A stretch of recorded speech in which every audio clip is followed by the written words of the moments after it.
The invisible hand, when God whispers through coincidence you didn't find this video by accident. If you're watching this, it's because something, call it fate, the universe, divine timing, or simply God guided you here. You may not fully understand why just yet, but something inside you stirred when you read the title. That's not coincidence. That's synchronicity. And when synchronicity starts showing up in your life, especially in patterns that demand your attention, it's often one of the first undeniable signs that you are among the chosen ones, not chosen in the egotistical sense. Not because you are better than anyone else, but chosen as in entrusted. Entrusted with light, with purpose, with a path that may be harder, lonelier, and more painful, but infinitely more meaningful. There is a sacred truth very few ever realize. The universe is not random. God doesn't roll dice. And when you begin to awaken, when your eyes open to the invisible threads that connect every moment, every encounter, every so-called accident, you begin to understand that your life was never ordinary. It was orchestrated, designed, and the signs were always there, hidden in plain sight, waiting for you to notice. Click subscribe to this channel to get more profound spiritual lessons.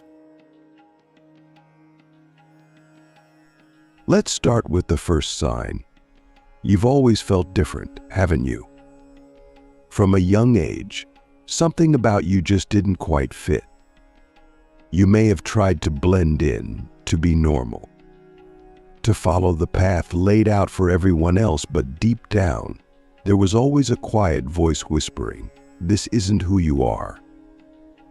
It's not that you were rebellious for the sake of rebellion, it's that your soul was never satisfied with surface-level existence. While others were content with the noise and distraction, you were drawn to the silence between the notes. You asked questions that made people uncomfortable. You looked at the stars and felt like you remembered them. You felt things deeply, maybe too deeply, emotions, energies, moments that others seemed blind to. That inner dissonance, that sense of not belonging, wasn't a flaw. It was a calling, a sign, the beginning of your awakening.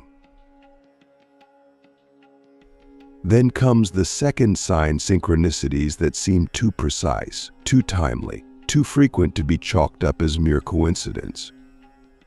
Maybe you've started seeing repeating numbers, 111, 222, 333, 444.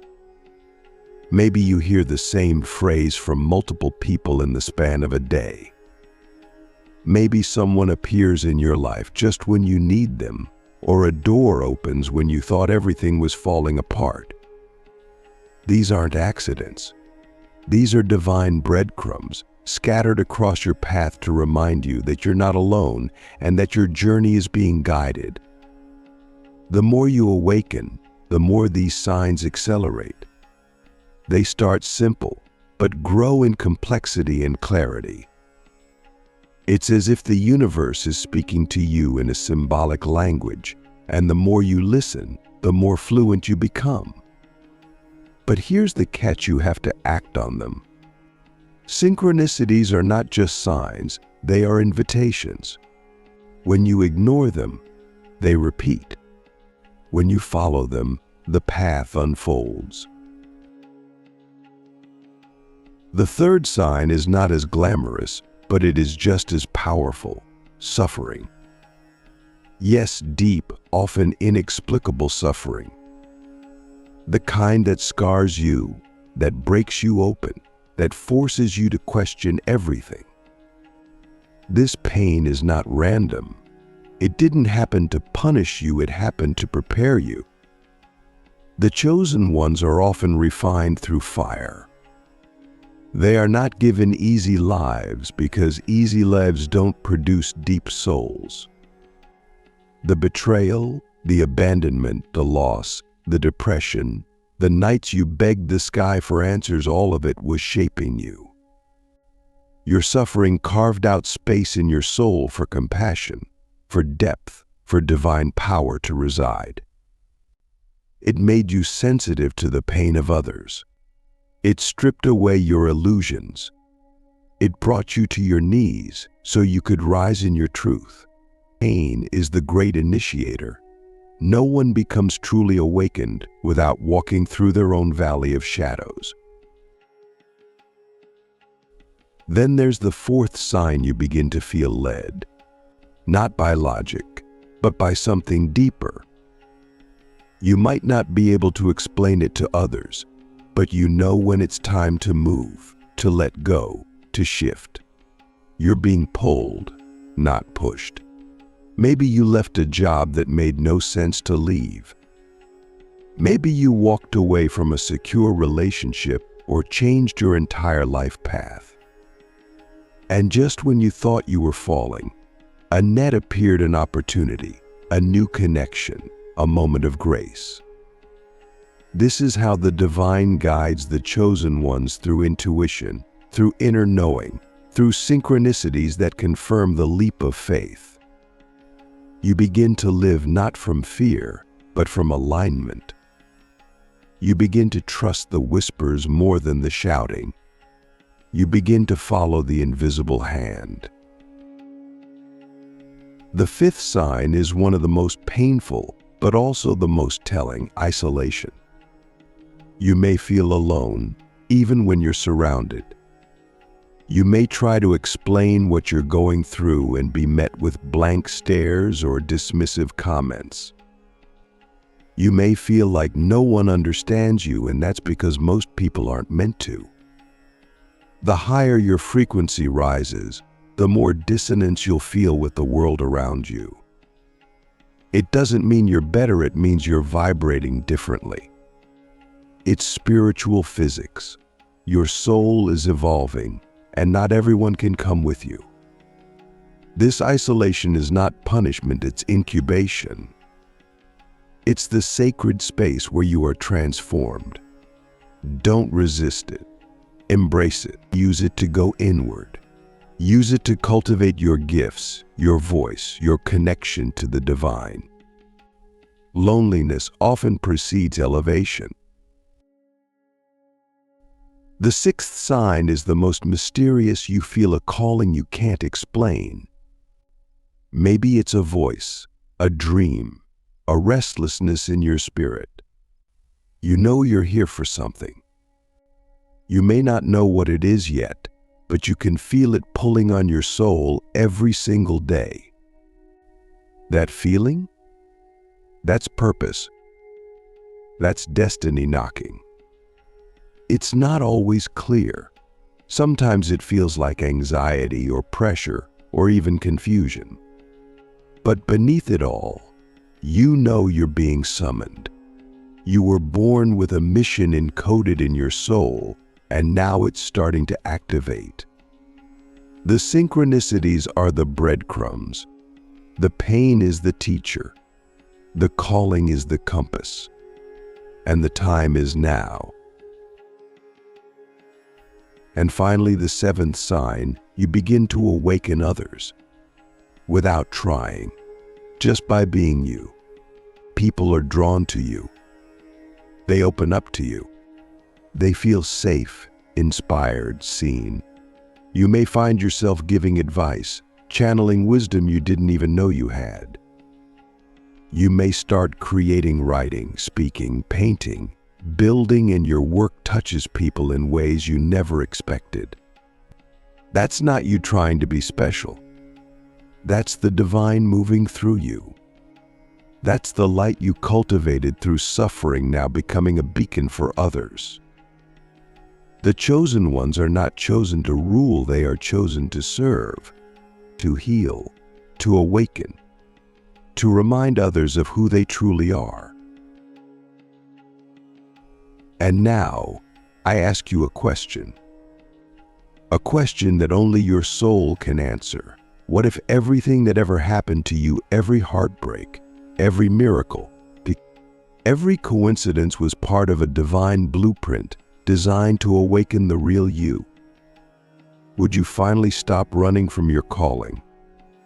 Would you step into the fire and become who you were always meant to be? Let that question live inside you. Don't rush to answer. Let it echo. Let it burn. Because in the next part, we go deeper. We'll talk about the sacred contract you made before birth, the reason your soul chose this life, and how to finally activate the power that's been sleeping inside you. The sacred contract, why chosen ones endure so much pain, and how to finally activate your true power. Have you ever wondered why your life feels like a beautiful paradox, why your journey has been marked by both inexplicable suffering and unshakable purpose? Why, even in your darkest nights, a sliver of light always seems to pierce through? Why you feel as though your soul remembers something your mind cannot fully grasp? The answer lies in something most people never even consider: the sacred contract. Yes, before you were born, before your first breath, before your first thought, your soul made an agreement not just to exist, but to awaken. You chose this life. You chose these experiences. You chose the pain. And you chose the power. You didn't come here to live a comfortable life, you came here to remember who you are. And that remembering is not a gentle process. It is a crucible, a breaking open, a sacred unraveling. The chosen ones are not selected at random. They are individuals who across lifetimes have cultivated enough spiritual maturity to carry a bigger piece of the divine puzzle. You may not feel ready. You may doubt yourself constantly. But the truth is, if you weren't ready, you wouldn't be here. You wouldn't be watching this. You wouldn't be resonating with these words on a cellular level. Because this message is not just for your mind, it's for your soul. The reason you've endured so much pain is not because you did something wrong. It's because you were being prepared. Pain is the great purifier. It burns away illusion. It strips the ego. It forces us to surrender what we thought we were so we can become what we truly are. Think about it. How many times in your life has suffering been the catalyst for growth? How many times has heartbreak led to awakening? How many times has loss revealed what truly matters? The chosen ones are often put through intense trials not as punishment, but as refinement. Like diamonds forged under pressure or steel tempered in flame, your soul was being shaped for something greater. Your sacred contract included these trials because your higher self knew that only through them would your true power emerge. And this is a truth that many people run from, but you, if you are one of the chosen, you are being called to run toward it, to embrace it, to own it. But here's the deeper layer: this contract doesn't just include pain. It includes gifts, abilities, a purpose so unique that no one else on earth can fulfill it the way you can. And those gifts often lie dormant until you suffer enough to crack open. That's when things begin to activate. That's when the synchronicities become undeniable. That's when your intuition sharpens, when you begin receiving downloads in dreams, when your creativity explodes, when your empathy deepens to the point that you can feel what others cannot express. And at first, it's confusing. You might feel overwhelmed, even afraid. But that's only because the world never taught us how to deal with spiritual power. It taught us how to conform, not how to awaken. And yet, here you are awakening anyway. Despite it all. Despite every reason you had to give up. Despite the nights you cried on the floor. Despite the voices that told you you were too much, too sensitive, too weird, too broken. You're still here. And that means your power has already begun to bloom. Now comes the activation. This is not a moment marked by trumpets or fireworks. It's subtle. It begins when you stop asking, "Why me?" and start asking, "What now?" It begins when you stop resisting the pain and start mining it for wisdom. It begins when you stop seeking permission and start embodying your truth. You activate your power the moment you accept your sacred contract. The moment you say, "Yes, I will carry this light. I will walk this path. I will be who I came here to be, no matter how hard it gets." That's when things shift. That's when the right people begin to find you. When doors open that others can't even see. When opportunities seem to appear out of thin air. Because the universe responds to alignment. God responds to surrender. And when you fully step into your role as a chosen one, you stop chasing and start attracting. You stop doubting and start knowing. You stop hiding and start radiating. And that radiance is not just for you, it's for the world. But let's not sugarcoat this. The path of a chosen one is not easy. It can be lonely. It can be exhausting. There will be moments when you question everything, including your own sanity. There will be moments when you want to go back to sleep, to return to the comfort of numbness. Don't judge yourself for that. It's part of the process. But remember this, the fact that you are even aware of this path means you've already come too far to turn back. And the world needs you awake. Not perfect, not fearless, just awake. Awake to the truth that you are more than this body, more than this name.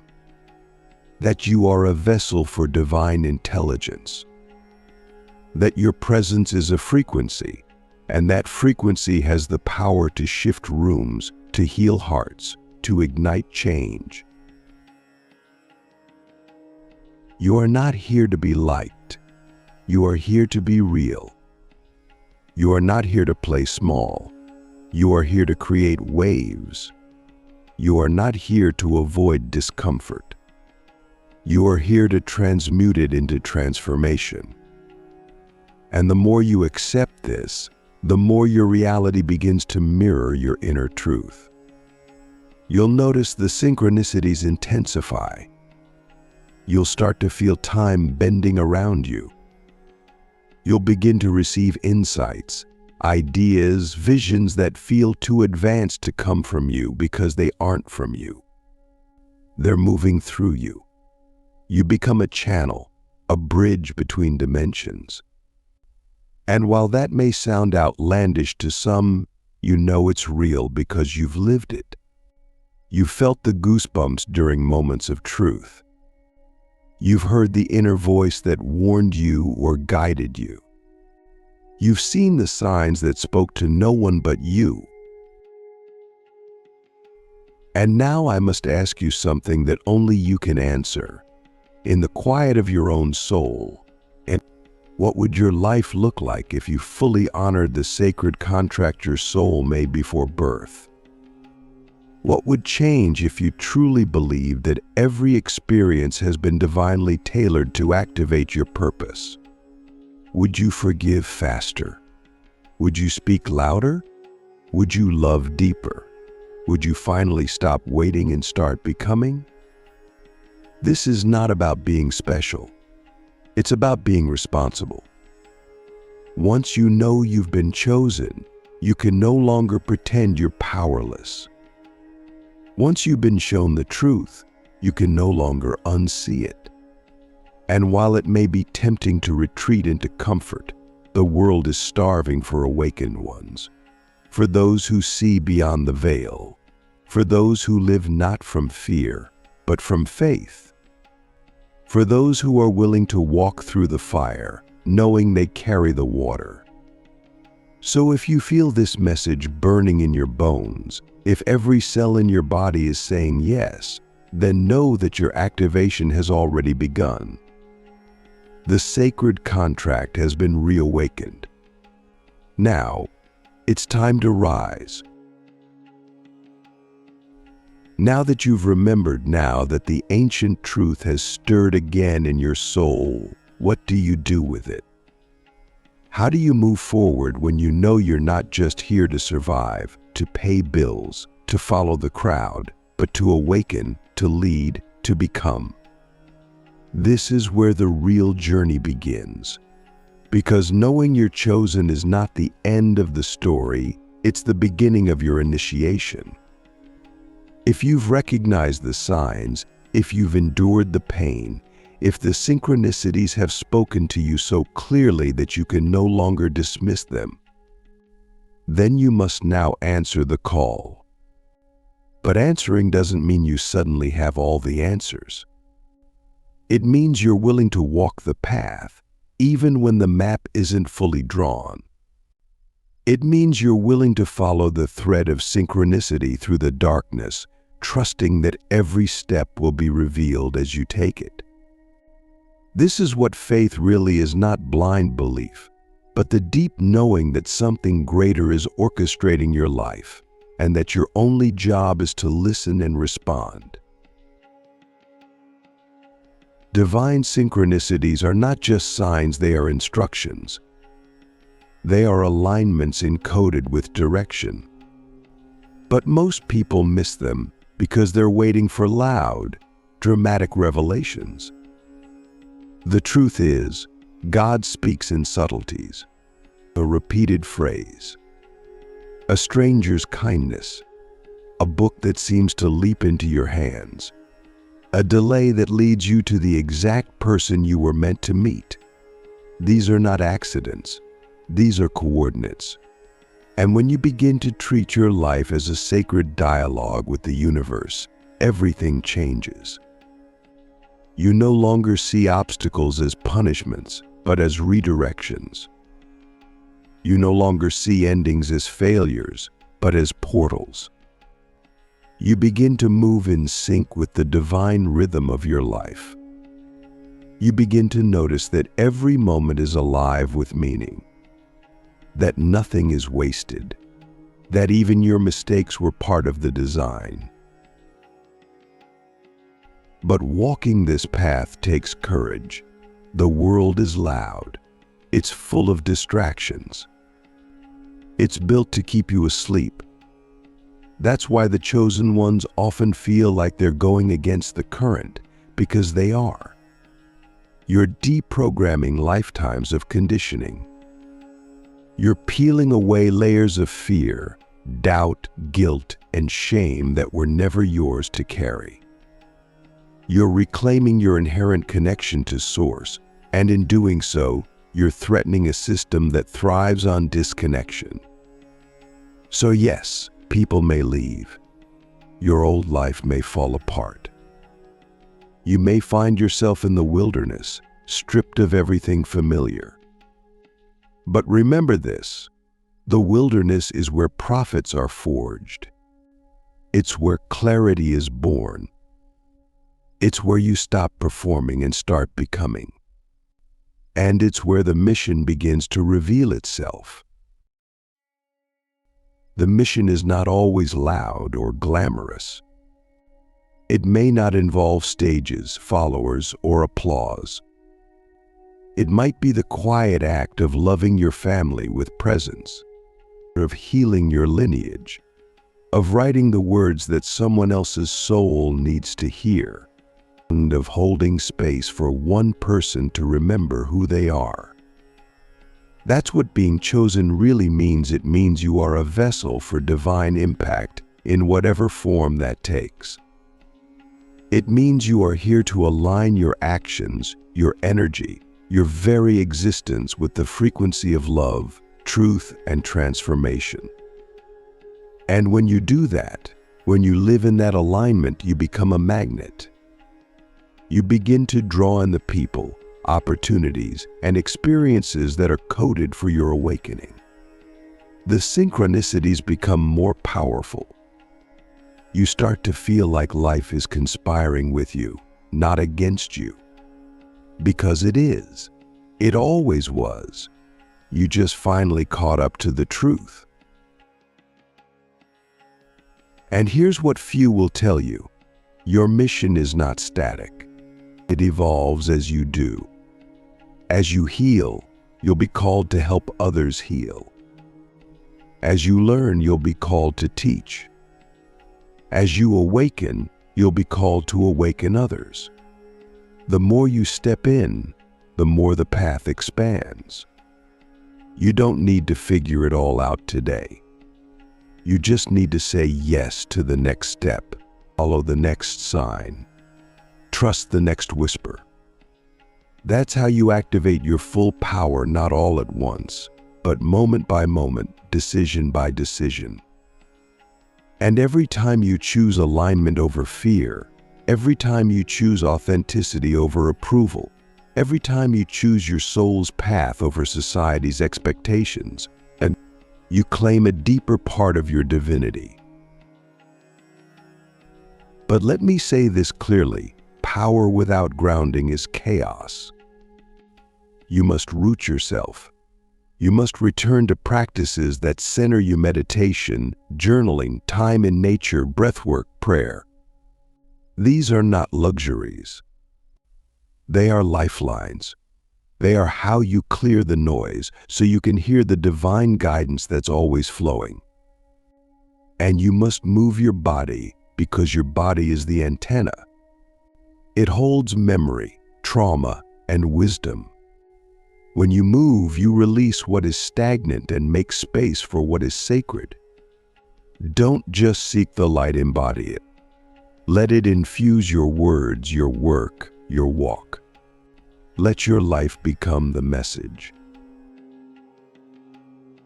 So now I ask you the final and most important question. If you truly believe that you were chosen not by chance, but by divine design, how would you show up differently? How would you speak, love, create, and live if you knew without a shadow of a doubt that the universe was conspiring in your favor? What would you stop tolerating? What would you start becoming? This is the moment, not tomorrow, not when you feel more ready, not when you have more followers or more money or more certainty.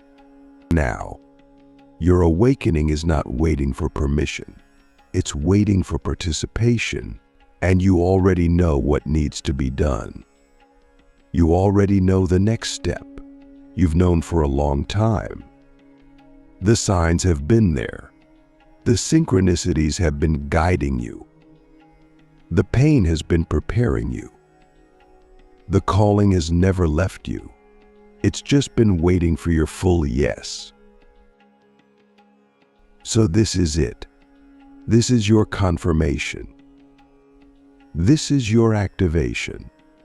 Not because I said so, but because your soul is roaring with remembrance as you hear these words.